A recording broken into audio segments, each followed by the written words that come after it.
कहानी की शुरुआत एक बहादुर लड़की से होती है जो 1000 मीटर ऊंचे टावर से नीचे उतरने जा रही थी। हवा तेज थी, दिल की धड़कनें और भी तेज। जैसे ही उसने फायर लैडर पर पैर रखा, अचानक उसका पैर फिसल गया। एक पल के लिए लगा कि सब खत्म, लेकिन तभी उसकी सहेली ने बिजली की तरह रिएक्शन दिया और सुरक्षा रस्सी कसकर पकड़ ली। मौत बस कुछ इंच दूर रह गई। सिर्फ कुछ सेकंड बाद ही पूरी सीढ़ी नीचे जमीन पर जा गिरी। अब नीचे सिर्फ खाई थी और ऊपर सिर्फ भरोसा। डर से कांपती लड़की ने अपनी सहेली की तरफ देखा और उसी भरोसे के सहारे उसने फिर एक कदम आगे बढ़ाया।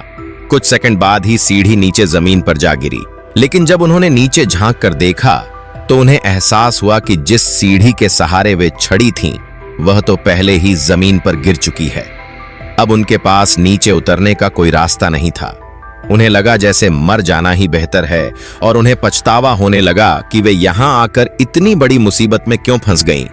उस लड़की का नाम बेकी था, जो एक शौकिया पर्वतारोही थी। लेकिन 1 साल पहले की चढ़ाई के दौरान उसने अपनी आंखों से देखा था कि उसका पति एक हादसे में पहाड़ से गिरकर मर गया।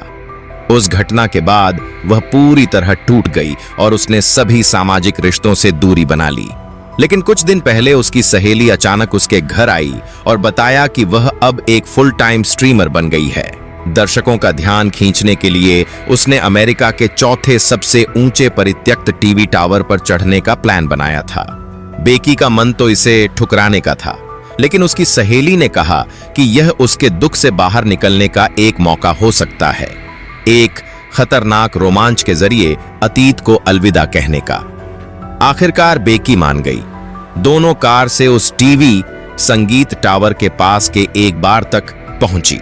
वहां स्थानीय लोगों से उन्हें पता चला कि यह टावर लगभग 600 मीटर ऊंचा है और काफी समय से खराब हालत में है। सरकार जल्द ही इसे गिराने वाली है, लेकिन बेकी और उसकी सहेली ने इस बात को गंभीरता से नहीं लिया। अगली सुबह वे जल्दी उठकर कार से टीवी टावर की ओर निकल पड़ी। जब वे करीब पहुंची तो रास्ते में प्रवेश निषिद्ध का बोर्ड लगा हुआ मिला। बेकी के पास कोई और रास्ता नहीं था, इसलिए वह अपनी सहेली के साथ पैदल ही वीरान इलाके में आगे बढ़ गई। जब दोनों टावर के नीचे पहुंची तब उन्हें सच में महसूस हुआ कि ये टावर कितना ऊंचा और डरावना है। बेकी का दिल फिर से डर से भर गया, लेकिन उसकी सहेली बेहद उत्साहित थी। उसने सुरक्षा लॉक से दोनों को एक दूसरे से जोड़ दिया और फिर लोहे की सीढ़ियों के सहारे ऊपर चढ़ना शुरू कर दिया। बेकी माहौल खराब नहीं करना चाहती थी, इसीलिए उसने गहरी सांस ली और भारी कदमों के साथ चढ़ाई शुरू कर दी। जजर सीढ़ियां उनके हर कदम के साथ कांप रही थीं, मानो किसी भी वक्त टूटकर गिर जाएंगी। बेकी की सांसें तेज हो रही थीं और वह पूरे समय नीचे देखने की हिम्मत तक नहीं कर पा रही थी।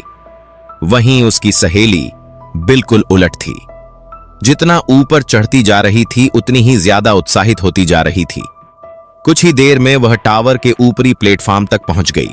यहां से ऊपर जाने के लिए सिर्फ एक पतली लोहे की रड बची थी, जिस पर एंटीना लगा हुआ था।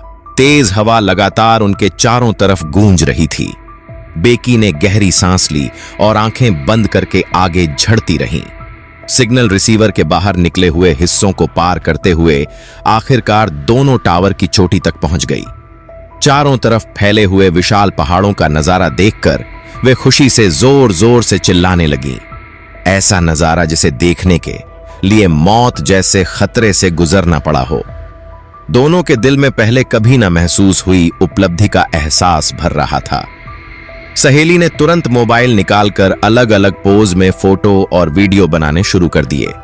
उसने तो खास तौर पर इसके लिए एक नया ड्रोन भी खरीदा था। उसे पूरा यकीन था कि अगर यह वीडियो इंटरनेट पर डाला गया तो जरूर वायरल होगा। उधर बेकी ने अपने पति की राख निकाली और हल्की हवा में धीरे धीरे उसे बिखेर दिया, जैसे वह अपने अतीत के सारे दुखों और यादों को अलविदा कह रही हो। लेकिन जब दोनों वापस नीचे उतरने की तैयारी कर थे